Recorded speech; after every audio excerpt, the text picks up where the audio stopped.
Assalamualaikum warahmatullahi wabarakatuh. Alhamdulillah kita bisa berjumpa lagi pada pertemuan kelima ini dalam keadaan sehat walafiat. Semoga pada hari ini anak-anak bisa mendengarkan pembelajaran di video ini dengan baik. Kita melanjutkan materi pada bab 2 tentang kedudukan dan fungsi Undang-Undang Dasar Negara Republik Indonesia tahun 1945 dalam sistem hukum nasional. Sebelum kita mulai, mari kita berdoa bersama dengan mengucapkan Bismillahirrahmanirrahim. KD 3.2.1 menelaah makna kedudukan dan fungsi Undang-Undang Dasar Negara Republik Indonesia tahun 1945 serta peraturan perundang-undangan lainnya dalam sistem hukum nasional. Indikator 3.2.4 tentang makna peraturan perundangan dalam sistem hukum nasional. Dalam peta konsep sudah kita bacakan pada pertemuan pertama dan ada tujuan pembelajaran. Kita langsung tentang melaksanakan dan mempertahankan Undang-Undang Dasar Negara Republik Indonesia tahun 1945.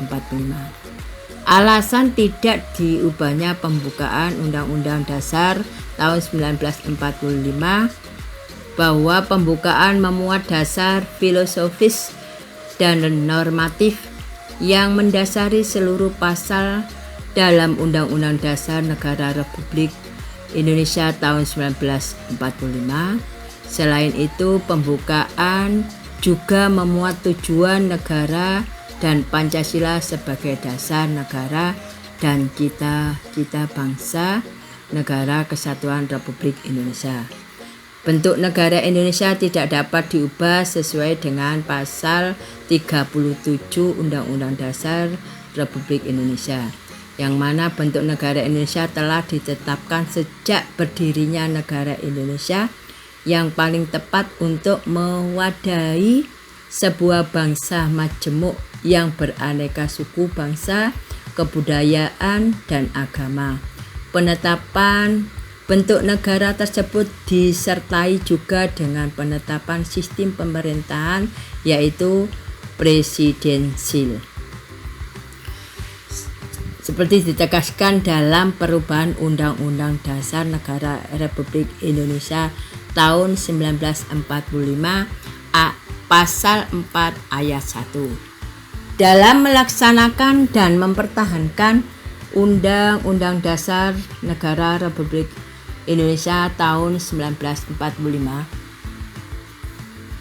tahun 19 dihapus dan beberapa hal normatif dimasukkan ke batang tubuh. Hal tersebut dilakukan agar terhindar dari kesulitan ketika menentukan status penjelasan dari sudut pandang sumber hukum dan tata urutan peraturan perundang-undangan.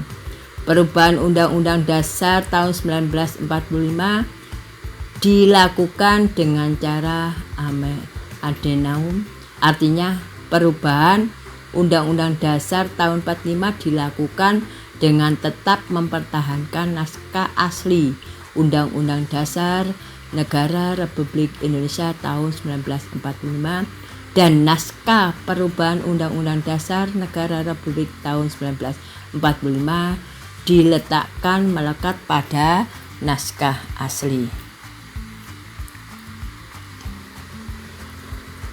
Sebagai seorang siswa dan warga negara Republik Indonesia, kita wajib melaksanakan dan mempertahankan Undang-Undang Dasar Negara Republik Indonesia tahun 45. Dapat kita lakukan dengan beberapa cara sebagai berikut.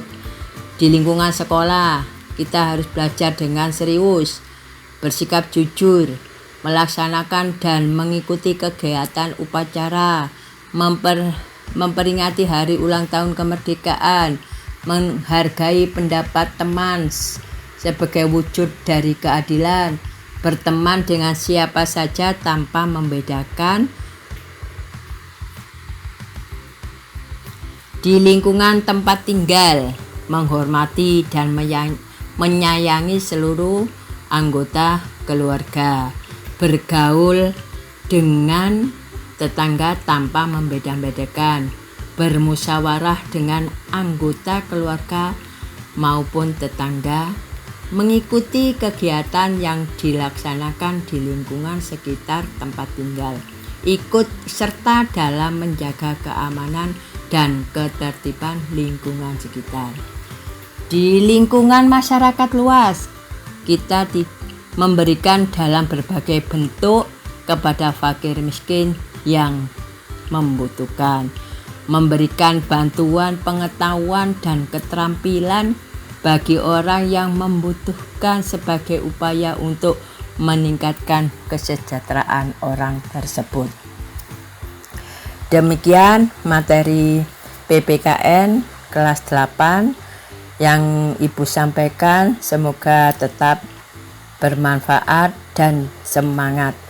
Setelah kamu memperhatikan, ada tugas 2.5, bagaimana upaya mewujudkan Undang-Undang Dasar Negara Republik tahun 1945 dalam berbagai lingkungan.